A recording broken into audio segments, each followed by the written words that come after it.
Lucas 11. E aconteceu que, estando ele a orar num certo lugar, quando acabou, lhe disse um dos seus discípulos: Senhor, ensina-nos a orar, como também João ensinou aos seus discípulos. E ele lhes disse: Quando orardes, dizei: Pai nosso, que estás nos céus, santificado seja o teu nome. Venha o teu reino. Seja feita a tua vontade, assim na terra como no céu. Dá-nos cada dia o nosso pão cotidiano, e perdoa-nos os nossos pecados, pois também nós perdoamos a qualquer que nos deve. E não nos conduzas à tentação, mas livra-nos do mal.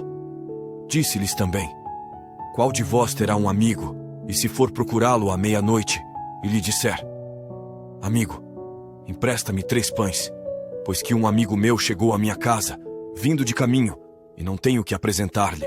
Se ele, respondendo de dentro, disser: Não me importunes, já está a porta fechada, e os meus filhos estão comigo na cama. Não posso levantar-me para tos dar. Digo-vos que, ainda que não se levante a dar-lhes, por ser seu amigo, levantar-se-á, todavia, por causa da sua importunação, e lhe dará tudo o que houver mister. E eu vos digo a vós: pedi, e dar-se-vos-á; buscai, e achareis; batei, e abrir-se-vos-á. Porque qualquer que pede, recebe, e quem busca, acha, e a quem bate, abrir-se-lhe-á. E qual o pai de entre vós que, se o filho lhe pedir pão, lhe dará uma pedra? Ou também, se lhe pedir peixe, lhe dará por peixe uma serpente? Ou também, se lhe pedir um ovo, lhe dará um escorpião? Pois se vós, sendo maus, sabeis dar boas dádivas aos vossos filhos, quanto mais dará o Pai Celestial o Espírito Santo àqueles que lhe o pedirem. E estava ele expulsando um demônio, o qual era mudo. E aconteceu que, saindo o demônio, o mudo falou, e maravilhou-se a multidão. Mas alguns deles diziam: Ele expulsa os demônios por Belzebu, príncipe dos demônios. E outros, tentando-o, pediam-lhe um sinal do céu. Mas conhecendo ele os seus pensamentos, disse-lhes: Todo o reino dividido contra si mesmo será assolado, e a casa dividida contra si mesma cairá. E se também Satanás está dividido contra si mesmo, como subsistirá o seu reino? Pois dizeis que eu expulso os demônios por Belzebu. E se eu expulso os demônios por Belzebu, por quem os expulsam vossos filhos? Eles, pois, serão os vossos juízes. Mas, se eu expulso os demônios pelo dedo de Deus, certamente a vós é chegado o reino de Deus. Quando o valente guarda armado a sua casa, em segurança está tudo quanto tem. Mas, sobrevindo outro mais valente do que ele, e vencendo-o, tira-lhe toda a sua armadura em que confiava, e reparte os seus despojos. Quem não é comigo é contra mim, e quem comigo não ajunta, espalha. Quando o espírito imundo tem saído do homem, anda por lugares secos, buscando repouso, e não o achando, diz: Tornarei para minha casa de onde saí. E chegando, acha-a varrida e adornada. Então vai, e leva consigo outros 7 espíritos piores do que ele, e entrando, habitam ali. E o último estado desse homem é pior do que o primeiro. E aconteceu que, dizendo ele estas coisas, uma mulher dentre a multidão, levantando a voz, lhe disse: Bem-aventurado o ventre que te trouxe, e os peitos em que mamaste. Mas ele disse: Antes, bem-aventurados os que ouvem a palavra de Deus e aguardam. E, ajuntando-se à multidão, começou a dizer: Maligna é esta geração. Ela pede um sinal, e não lhe será dado outro sinal, senão o sinal do profeta Jonas. Porquanto, assim como Jonas foi sinal para os ninivitas, assim o Filho do Homem o será também para esta geração. A rainha do sul se levantará no juízo com os homens desta geração, e os condenará. Pois até dos confins da terra veio ouvir a sabedoria de Salomão. E eis aqui está quem é maior do que Salomão. Os homens de Nínive se levantarão no juízo com esta geração, e a condenarão, pois se converteram com a pregação de Jonas. E eis aqui está quem é maior do que Jonas. E ninguém, acendendo uma candeia, a põe em oculto, nem debaixo do alqueire, mas no velador, para que os que entram vejam a luz. A candeia do corpo é o olho. Sendo, pois, o teu olho simples, também todo o teu corpo será luminoso. Mas se for mau, também o teu corpo será tenebroso. Vê, pois, que a luz que em ti há não sejam trevas. Se, pois, todo o teu corpo é luminoso, não tendo em trevas parte alguma, todo será luminoso, como quando a candeia te ilumina com o seu resplendor. E, estando ele ainda falando, rogou-lhe um fariseu que fosse jantar com ele. E, entrando, assentou-se à mesa. Mas o fariseu admirou-se, vendo que não se lavara antes de jantar.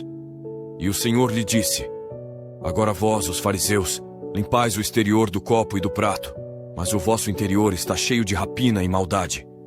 Loucos, quem fez o exterior não fez também o interior? Antes dai esmola do que tiverdes, e eis que tudo vos será limpo.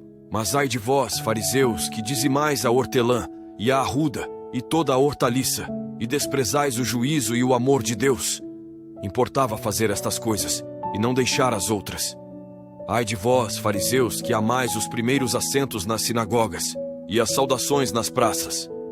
Ai de vós, escribas e fariseus hipócritas, que sois como as sepulturas que não aparecem, e os homens que sobre elas andam não o sabem. E respondendo um dos doutores da lei, disse-lhe: Mestre, quando dizes isso, também nos afrontas a nós. E ele lhe disse: Ai de vós também, doutores da lei, que carregais os homens com cargas difíceis de transportar, e vós mesmos nem ainda com um dos vossos dedos tocais essas cargas. Ai de vós que edificais os sepulcros dos profetas, e vossos pais os mataram. Bem testificais, pois, que consentis nas obras de vossos pais, porque eles os mataram, e vós edificais os seus sepulcros. Por isso diz também a sabedoria de Deus: Profetas e apóstolos lhes mandarei, e eles matarão uns e perseguirão outros, para que desta geração seja requerido o sangue de todos os profetas que desde a fundação do mundo foi derramado, desde o sangue de Abel até ao sangue de Zacarias, que foi morto entre o altar e o templo. Assim vos digo, será requerido desta geração. Ai de vós, doutores da lei, que tirastes a chave da ciência. Vós mesmos não entrastes e impedistes os que entravam. E dizendo-lhes ele isto, começaram os escribas e os fariseus a apertá-lo fortemente e a fazê-lo falar acerca de muitas coisas, armando-lhe ciladas e procurando apanhar da sua boca alguma coisa para o acusarem.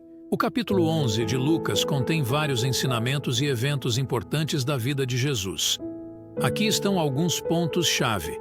Oração do Pai Nosso, Lucas 11, 1, 4.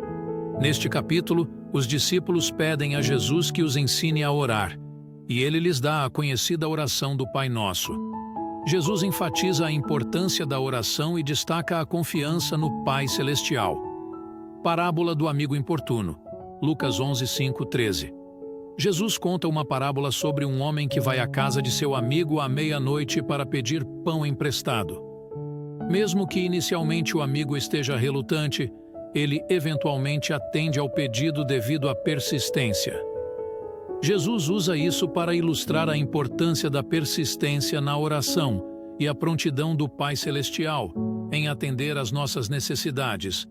Expulsão de demônios, Lucas 11, 14 e 28. Jesus realiza milagres, incluindo a expulsão de demônios. Os fariseus acusam Jesus de expulsar demônios pelo poder de Belzebu, mas Jesus responde que, na verdade, é pelo dedo de Deus que ele faz isso. Ele adverte sobre a importância de manter a casa, o coração, limpa e não permitir que demônios voltem. Bem-aventuranças, Lucas 11, 27 e 28. Uma mulher na multidão elogia a mãe de Jesus, e Jesus responde abençoando aqueles que ouvem a palavra de Deus e a praticam. Críticas aos fariseus e escribas, Lucas 11, 37 e 54. Jesus critica os fariseus e escribas por sua hipocrisia e falta de verdadeira justiça. Ele denuncia sua preocupação com aparências externas em vez da pureza do coração. O capítulo 11 de Lucas é rico em ensinamentos sobre oração, confiança em Deus, enfrentamento do mal e a importância da sinceridade e justiça interior.